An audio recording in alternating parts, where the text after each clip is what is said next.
Hey everybody, it's Barbara. Today I'm going to show you how I did this blended ink background and constructed the card. To start with, I stamped a image from a new MFT sentiment set called True Friends. I stamped it on some Ranger watercolor paper and using my Misty. If you don't have a Misty, you really need one.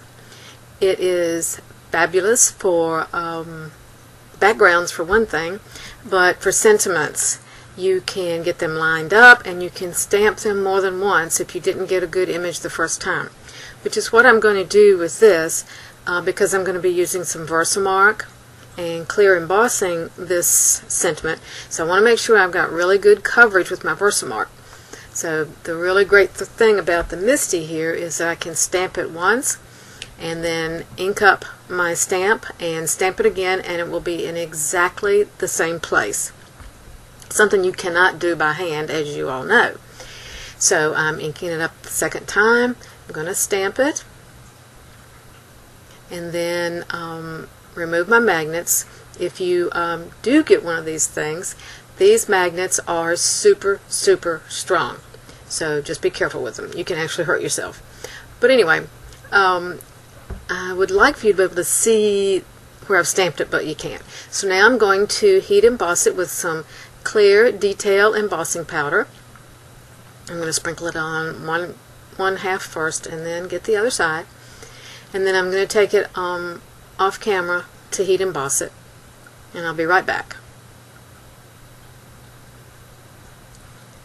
And here it is. You can see it now all nice and shiny since it's been embossed, and I've put away my embossing powder, and now I'm going to start my technique.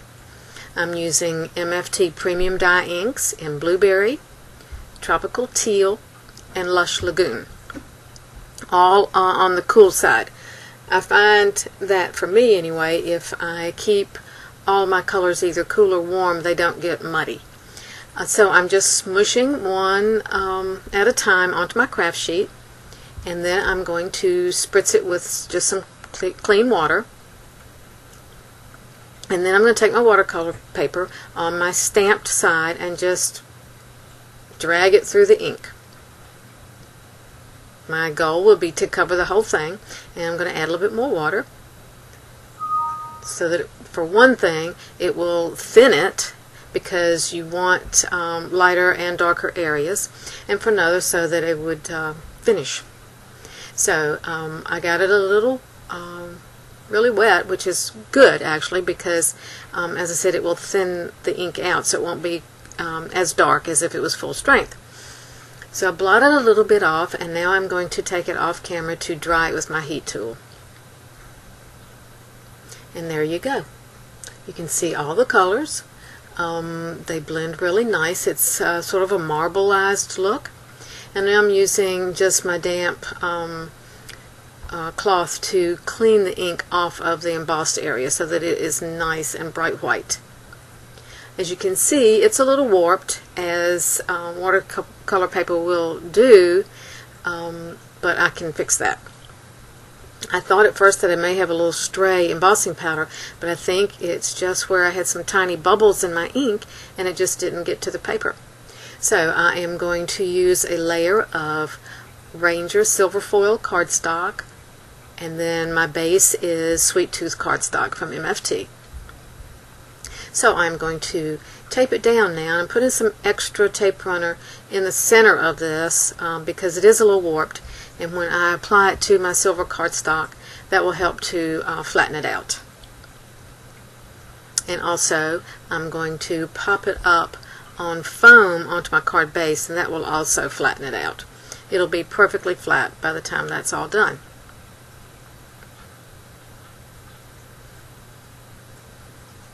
I like to use a lot of tape on the back of these panels because it does help to flatten it out, and it makes it very secure. There's no big areas where it might sink in. I really like it nice and flat. So I'm just going to adhere that now to my card base.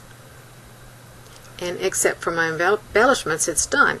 I've cut out some Sun, Moon, and Stars Die-namics and some Scattered Stars Die-namics to put on this. Also, I have a couple of silver sequins to add. And I've already laid it out ahead of time, so I won't take up a lot of your time figuring out where I'm going to put these.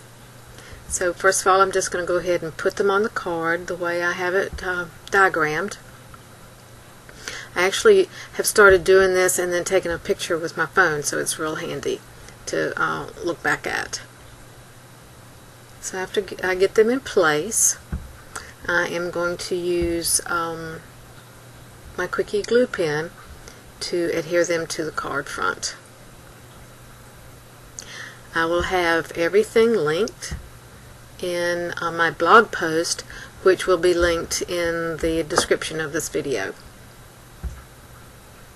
I used the silver foil cardstock for my stars to tie in with my matte layer, and I'm just adhering them and the silver sequins. I didn't think I needed a lot with this background because you really want it to shine, so I just thought some nice silvery stars would be enough.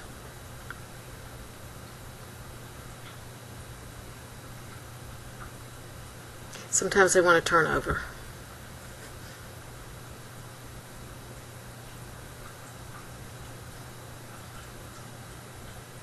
I really like this background, and you'll be seeing it more, I think.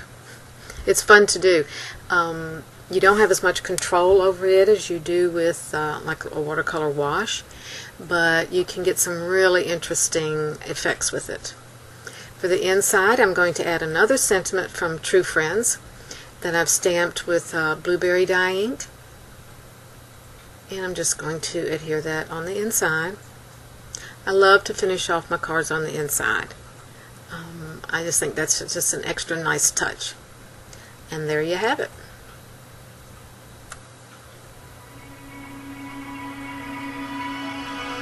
Thanks so much for watching.